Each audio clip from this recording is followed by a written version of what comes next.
నువ్వు తప్పు చేసిన ప్రతిసారి దేవుడు బాధపడుతున్నాడు. నీకు ఆ విషయం తెలుసా? నీ బిడ్డలు తప్పు చేసిన ప్రతిసారి తండ్రిగా నీకు బాధ అనిపిస్తుంది, అవునా కాదా? నీ బిడ్డలు మాట వినని ప్రతిసారి నీకు బాధ అనిపిస్తుందా లేదా? అలాగే దేవుడు చెప్పిన దానికి వ్యతిరేకంగా మనం జీవించినప్పుడు, మనం తప్పు చేసినా, మనం అబద్ధమాడినా, మనం బూతు మాట్లాడినా, మనం నోరు జారినా, మనం ఎవరైనా గాయపరిచినా, ఎవరితోనైనా గొడవ పడినా, ఎవరికైనా కీడు చేసినా, ఎవరి మీదైనా అసూయతో రగిలిపోయినా, లేదా అన్యాయంగా సంపాదించినా, అక్రమముగా జీవించినా, అపవిత్రతకు తావిచ్చినా, మర్చిపోకండి, మనం తప్పు చేసిన ప్రతిసారి దేవుడు చచ్చా ఏ మనిషి చిచ్చే ఏ మనిషి ఎన్నిసార్లు చెప్పినా మారడే, ఎన్నిసార్లు చెప్పినా వినడే.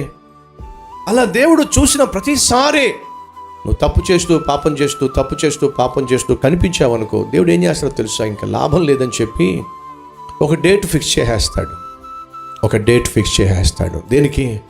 నీ కథ ముగించటానికి. ఇక చాలు, నా సహనాన్ని పరీక్షిస్తున్నావు, నా ఓపికను పరీక్షిస్తున్నావు, నా క్షమను పరీక్షిస్తున్నావు, చాలు, ఇనఫ్.